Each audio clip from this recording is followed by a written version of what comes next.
Então, quando a gente fala sobre agora, entrando nessa parte da variação do movimento especificamente, a gente tem que entender, né, o que é o sistema de movimento.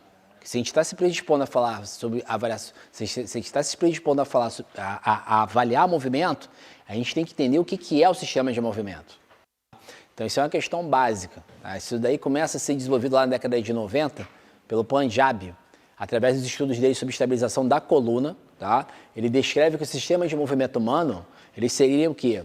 O somatório de 3 subsistemas. O sistema esquelético, o sistema nervoso central e o sistema facial. O sistema nervoso central é quem controla, tá? O sistema miofacial, né, é quem executa, e o sistema ósseo, né, é quem né, faz os segmentos que se movimentam, tá legal? Então é importante, né, a gente procurar entender a interação desses subsistemas, né, para procurar entender quais as intervenções que a gente vai procurar colocar no nosso cliente quando a gente fizer uma determinada avaliação. A partir desse entendimento, né, a gente tem esses exercícios clássicos voltados para o componente de estabilidade do sistema. Então a gente tem esses protocolos aí de estabilidade da coluna lombar, que são conhecidos como Big Three do Stuart McGill, que são prancha lateral, perdigueiro e esse abdominal aqui com o quadril flexionado. Esses são os exercícios que eram os exercícios comumente prescritos com a pessoa que tem um quadro de lombalgia ou dor crônica na coluna, tá legal? Pensando, né, em ganhar e readquirir bons níveis de estabilidade para que você melhore a questão do sistema locomotor. Em 2013, 2 pesquisadores eles questionam esse modelo, né, justamente porque apontam a falta de quê? Do componente de mobilidade do sistema. Como eu falei para vocês anteriormente, foi a pergunta de um colega de vocês. Mobilidade e estabilidade são 2 componentes que não se dissociam do movimento, eles andam sempre de mãos dadas. Tá? Então, para recuperar a mobilidade, você tem que ter estabilidade, e para ter estabilidade, você vai ter que ter mobilidade. Entenderam? Então, ambos funcionam da mesma funcionam em conjunto, tá legal? Então, a partir desse modelo, a gente começa a entender o corpo humano dessa maneira, né? 6 subsistemas, né, que estão interligados e conectados. A gente tem que procurar entender, né, quando a gente faz um gesto motor, né,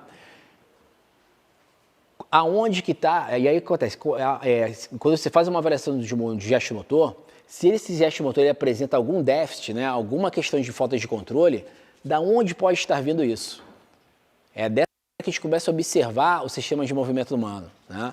A gente começar a pensar que a gente tem 2 componentes de mobilidade e estabilidade na articulação, no sistema articular, componente de mobilidade e estabilidade do sistema nervoso central, componente de mobilidade e estabilidade do sistema miofacial, tá? Então vamos pensar aqui, né, vamos fazer uma aplicação prática do que a gente está conversando aqui. Todo mundo aqui conhece o acrônimo tipo 3? Pessoal em casa também pode responder isso. Já ouviram falar em acrônimo tipo 3?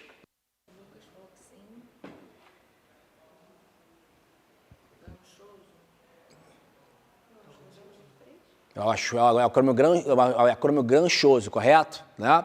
Então é o acrônimo, aquele ossinho aqui, esse ossinho aqui do símbolo membro superior, e nós temos o húmero.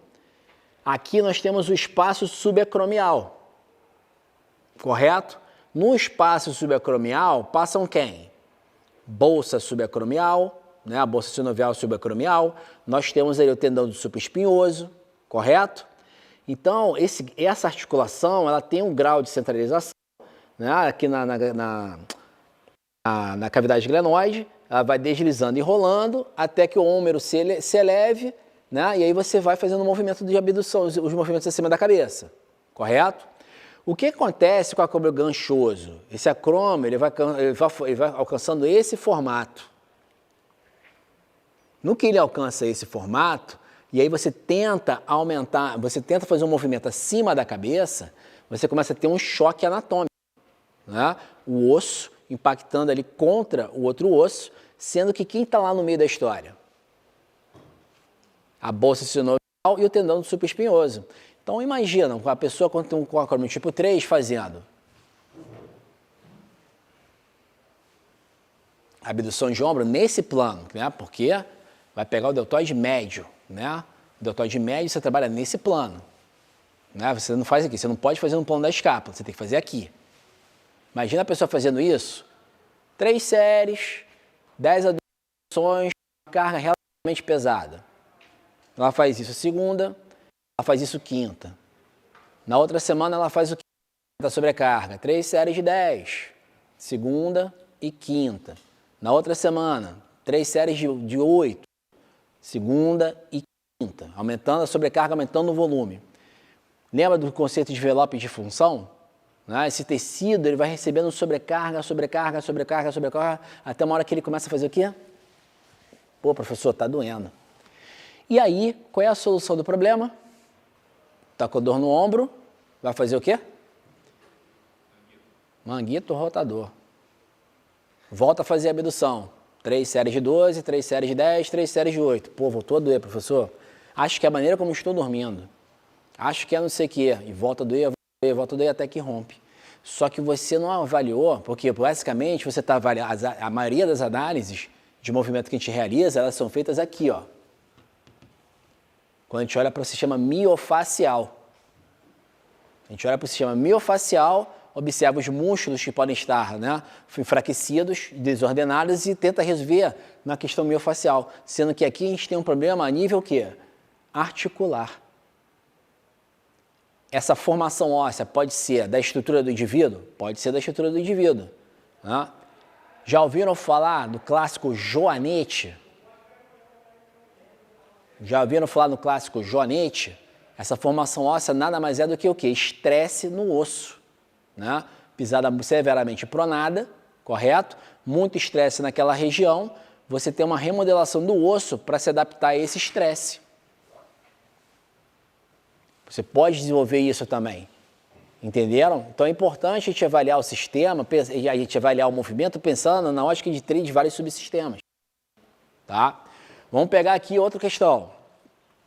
Um cliente, vamos pensar ainda no ombro ainda, né? Cliente com tendinopatia do supraespinhoso, né? Ou então com uma ruptura do supraespinhoso, correto? Qual é a compensação geralmente que ele faz quando ele tenta levantar, né? Quando ele tenta fazer a abdução do ombro, levantar o braço em cima da cabeça? Qual é a compensação que ele geralmente vai fazer? Trapézio. Ele vai fazer isso aqui, ó. Correto? Então você tem aqui, ó, a nível miofacial, né? Você pode pensar no nível miofacial e resolver essa questão. Tá? E, paralelamente a isso, você também tem alterações, né, de controle motor que são associadas para você criar essa compensação. Quando você faz, né, lembra do ritmo escapulomeral? Lembram disso? Sim ou não? Pessoal de casa, pessoal online, sim ou não?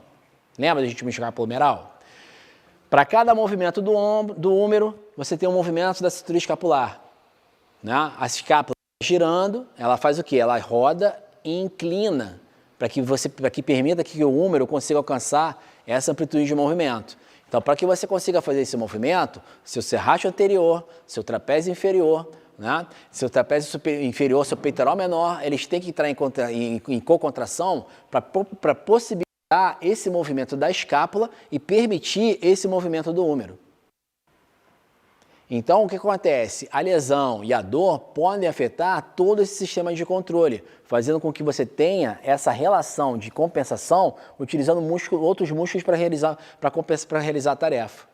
Então, você começa a alterar sistemas de controle do sistema nervoso central para executar a tarefa motora. E assim a gente começa a raciocinar, pessoal, quando a gente avalia movimento. Tá? Não pensar somente no viés de músculo, mas pensar na questão articular, no que está acontecendo nas articulações envolvidas e pensar nos sistemas de controle motor envolvidos, para saber qual é a melhor intervenção que você vai fazer. Muitas das vezes você avalia, mas não está na sua mão a questão do problema. Tem certas, aqui no Brasil, por exemplo, tem certos tratamentos que só o fisioterapeuta vai fazer. Mobilização neural, por exemplo. Tá? Se você, às vezes, tem lá um problema lá, você tem uma raiz nervosa lá comprimida, alguma coisa desse tipo, às vezes um fisioterapeuta é a pessoa mais indicada naquele exato momento para você fazer o trabalho. Daí, aquilo que eu falei antes da pausa, o trabalho multidisciplinar. E o entendimento do que a gente está fazendo aqui. Entender sobre sistema de movimento, entender sobre movimento. Tá legal?